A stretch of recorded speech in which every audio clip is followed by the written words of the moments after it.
Hello everyone, welcome to law चक्रा।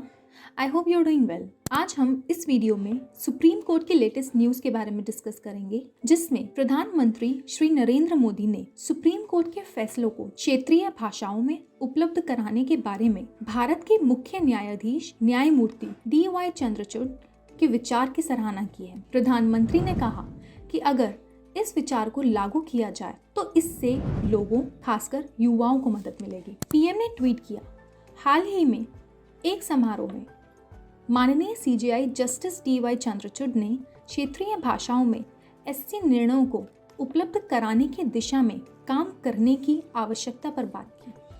उन्होंने इसके लिए तकनीक के इस्तेमाल का सुझाव भी दिया। यह एक प्रशंसनीय सोच है, जिससे कई लोगों, विशेषकर युवाओं को मदद मिलेगी।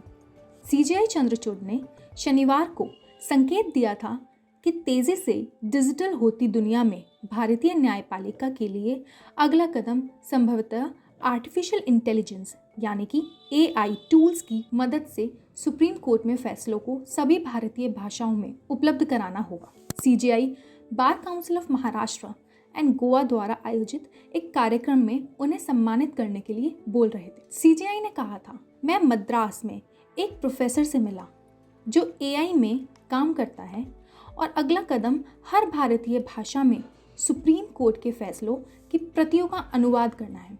CJI ने कहा था कि अंग्रेजी में निर्णय एक ग्रामीणवादी के लिए उपयोगी नहीं होंगे जो अंग्रेजी की बारीकियों को नहीं समझते हैं। CJI ने ये भी कहा था कि जब तक हम नागरिकों तक उस भाषा में नहीं पहुंचेंगे जिसे वे समझ सकते हैं, जिस तरह से वे समझ सकते हैं जो काम हम करते हैं, वे हमारी 99% आबादी तक नहीं पहुंच पाएगा। प्रधानमंत्री ने अपने ट्वीट में कहा कि केंद्र सरकार भी भारतीय भाषाओं को प्रोत्साहित करने के लिए प्रयास कर रही है। पीएम ने अपने ट्वीट में कहा, भारत में कई भाषाएं हैं जो हमारी सांस्कृतिक जीवंतता में इजाफा करती हैं। केंद्र सरकार भारतीय भाषाओं को प्रोत्साहित करने के लिए कई प्रयास कर रही है, जिसमें इंजीनियरिंग और चिकित्सा जैसे विषयों का अध्ययन करने का विकल्प शामिल है।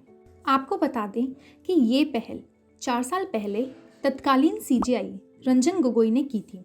साल 2009 में ही 209 फैसलों का हिंदी और अन्य क्षेत्रीय भाषाओं में अनुवाद हो गया था, लेकिन फिर इसकी रफ्तार हर गुजरते साल के साथ सुस्त पड़ती गई। अब ये जानकारी सामने आई है कि सुप्रीम कोर्ट की ओर से 538 मामलों में सुनाए गए फैसलों की कॉपी का हिंदी या अन्य भारतीय भाषाओं में अनुवाद हो गया है।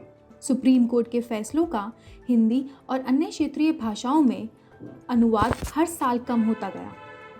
2019 में ही जहां 209 फैसलों का अनुवाद हुआ था, वहीं 2020 में 142, 2021 में 100 और 2022 में सिर्फ 82 फैसलों का ही अनुवाद हुआ। इतना ही नहीं, 3 साल बाद भी अयोध्या के राम जन्मभूमि का फैसला सुप्रीम कोर्ट की वेबसाइट पर हिंदी में उपलब्ध नहीं है। इसे अनुवाद के बाद वेबसाइट पर अपलोड करने की प्रक्रिया फरवरी महीने में अंत या मार्च तक पूरी हो जाएगी। सुप्रीम कोर्ट में अब तक 538 फैसलों का अनुवाद हुआ है, जिसमें से असमी में 6, बांग्ला में 3, कैरो में 2, हिंदी में 290, कन्नड़ में 24, मलयालम में 47, मराठी में 26, नेपाली भाषा में 3 अनुवाद हुए हैं, उड़िया में 26, पंजाबी में 10, तमिल में 76, तेलुगु में 18, उर्दू में 5 फैसलों का अनुवाद हुआ है। सबसे अधिक 209 फैसलों का अनुवाद साल 2019 में हुआ था। CJI ने कहा था कि मैं चाहता हूं कि इस तकनीक का लाभ उन लोगों को भी मिले जिनकी पहुंच में ऐसी तकनीक नहीं है। उन्होंने कहा कि आज भी आम आदमी की समझ में सुप्रीम कोर्ट के अंग्रेजी में प्रकाशित फैसले नहीं आते। ऐसे में अपनी मातृभाषा में वो कोर्ट के फैसलों और उसके पीछे दिए जाने वाले तर्कों, दलीलों और कोर्ट की सोच को समझ सकेंगे। तो ये थी सुप्रीम कोर्ट की latest news. For more such legal updates, do subscribe law chakra YouTube channel, and if you find this news relevant, then please like and comment on our channel.